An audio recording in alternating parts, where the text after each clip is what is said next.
2023 में वर्ष में जाति आधारित गणना कराई थी हम लोगों ने सब जगह से, तो उसी में फिर ये देखा गया कि चारों तरफ से 94 लाख गरीब परिवार पाए गए। और जो गरीब पाए, आप लोगों को हम सब दिन से कहते रहे कि सब उसको जो पाया गया उसमें अपर कास्ट वाले भी हैं हिंदू हो या मुस्लिम हो, सब है, अपर कास्ट भी है।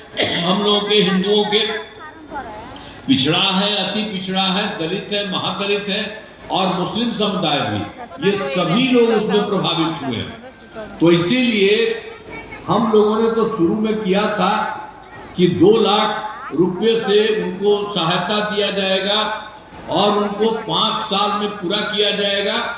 लेकिन हम लोगों को बाद में लगा कि नहीं, 5 साल का काम नहीं कराएंगे, तो उसके लिए हम लोगों ने अब आप सभी 94 लाख गरीब परिवारों को प्राथमिकता के आधार पर रोजगार योजना से जोड़कर राशि दिया जाएगा। और इसके लिए जो हम लोग 2 लाख रुपए की बात किए हैं, उससे भी और ज्यादा राशि दी जाएगी। फिर और भी बात जो था, चारों तरफ हम लोगों ने महिलाओं के लिए बहुत काम किया। शुरू में 2006 में पंचायती राज संस्थाओं का और 2007 में नगर निकायों में महिलाओं को किया, तो उसमें तो सीधे 50% आरक्षण में उसके हुआ। अब तक कितना हो गया, 4 चुनाव हो चुका है, बड़ी भारी संख्या में सब महिलाएं हैं। पहले महिला को लोग नहीं देखते थे और हम लोगों ने पूरा के तौर पर महिलाओं के लिए किया। अब कितना बढ़िया महिलाओं का हुआ। अब उसके बाद हम लोगों ने 2013 में पुलिस में 35% का आरक्षण किया। अब वो एक समझ लीजिए कि वह बिहार पुलिस में जो भी है महिलाओं की संख्या देश में सबसे अधिक है। 2016 में भी महिलाओं को सभी सरकारी नौकरियों की 35% आरक्षण भी हम लोगों ने कर दिया है। पहले बिहार में स्वयं सहायता समूह भी था, बहुत खराब था, आप लोगों को पहले से बताते हैं। स्वयं सहायता समूह का भी कुछ नहीं, बहुत बुरा हाल था। हम लोग तो जो दिल्ली में रहते थे तो घूमते थे बहुत अच्छा, जब यहाँ पर आए तो हम लोगों ने वही देखा 2006 में ही, और देखे कि भाई इनकी संख्या कम है।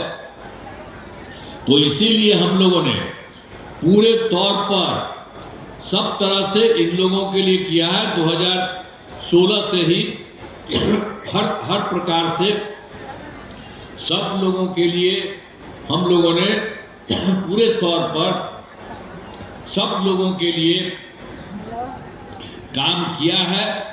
हर प्रकार से सब तरह से हुआ है।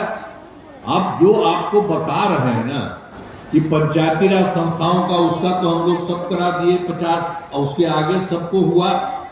तो उसके बाद फिर महिलाओं को सरकारी नौकरियों में 35% आरक्षण दिया गया है। और जो स्वयं सहायता समूह था, अब उसके लिए भी हम लोगों ने काफी काम किया 2006 से विश्व बैंक से। अब आप समझ लीजिए कि उसका नाम हम लोगों ने जीविका भी दिया है। अब वो खूब अच्छा हो गई है जीविका दीदियां। अब स्वयं सहायता समूह की संख्या लगभग 11 लाख हो गई है, जिसमें जीविका दीदियों की संख्या 1,40,00,000 हो गई है। और उसके बाद फिर हम 2024 में ही शहरी क्षेत्रों में भी कुछ नहीं होता था तो स्वयं सहायता समूह का गठन किया और उसमें जीविका दीदियों को भी बनाया। तब उसमें भी शहरी क्षेत्र में भी तेजी से काम हो रहा है। अब 4 लाख मतलब 34,000 जीविका दीदियां उसमें है, तो मतलब पूरा हो रहा। पहले से भी खूब बना है, अब उन लोगों के लिए काफी अच्छा है, सब कुछ किया गया है। अब विकास कार्यों में जो कमी रही उसे पूरा करने के लिए हम लोगों ने पूरे तौर पर, तो बात ये था कि हम तो गए थे 2024 के दिसंबर में, अब 25 के जनवरी फरवरी में समूचे बिहार में सब जगह जाकर के देख लिए। तो उसी में भी देखा गया कि उसमें कमी है। और फिर मीटिंग करते थे तो सब लोगों से पूछते भी थे। हम लोग तो अपनी तरफ से जो मालूम हुआ उसको और लोग बताते थे। सबको देख करके हर राज्य को मिला करके पूरे देश में 430 नई योजनाओं की स्वीकृति हुई। अब उस सब पर काम हो रहा है। सभी जिलों में अन्य योजनाओं पर काम शुरू हो चुका है और हम फिर आप लोगों को बता देंगे यहाँ के बारे में। अभी हम थोड़ी देर में कहेंगे यहाँ के बारे में, तो उसके लिए भी काम हो रहा है। सभी जिलों में इन योजनाओं पर काम शुरू हो चुका है। इन सभी कार्यों को शीघ्र पूरा करा दिया जाएगा, बहुत जल्दी से कराया जाएगा। और फिर आप जानते हैं बिहार के लिए केंद्र सरकार का भी सहयोग मिल रहा है। बिहार के विकास में केंद्र सरकार का पूरा सहयोग मिल रहा है। उन लोगों ने क्या किया, जुलाई 2024 के बजट में बिहार को विशेष आर्थिक सहायता के रूप में सड़क, उद्योग, स्वास्थ्य, पर्यटन, बाढ़ नियंत्रण के लिए बड़ी राशि देने की घोषणा की गई केंद्र सरकार के द्वारा।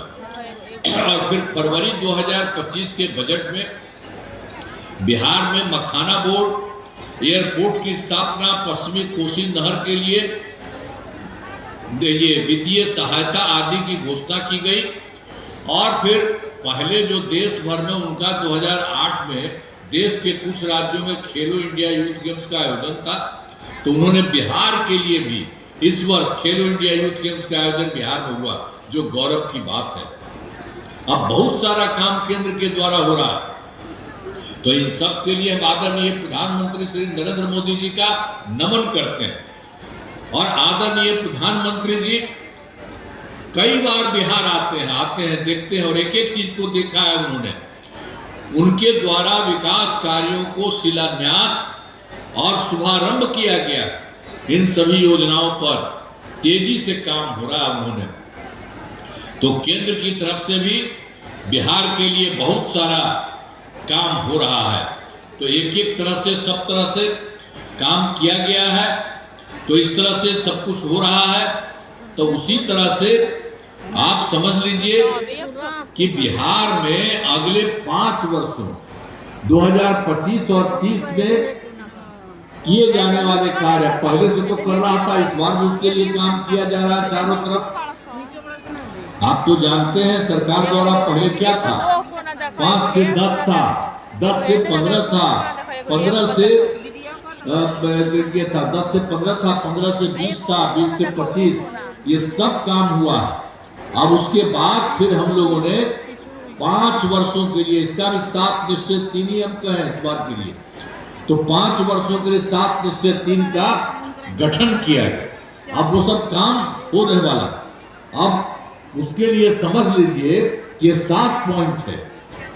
दोगुना रोजगार और दोगुनी आय, राज्य के प्रति व्यक्ति औसत आय को दोगुना दिया जाएगा तथा इसके लिए मुख्यमंत्री महिला रोजगार योजना के तहत हर महिला को 10,000 रुपए दिए गए हैं और जिनका रोजगार अच्छा चलेगा और इन्हें 2 लाख रुपए तक की सहायता दी जाएगी।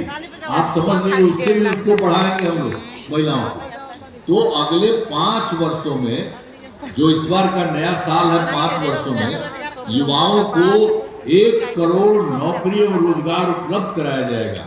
इसके लिए नए युवा रोजगार एवं कौशल विकास विभाग का गठन किया जाएगा। और फिर दूसरा है समृद्ध उद्योग और सशक्त बिहार।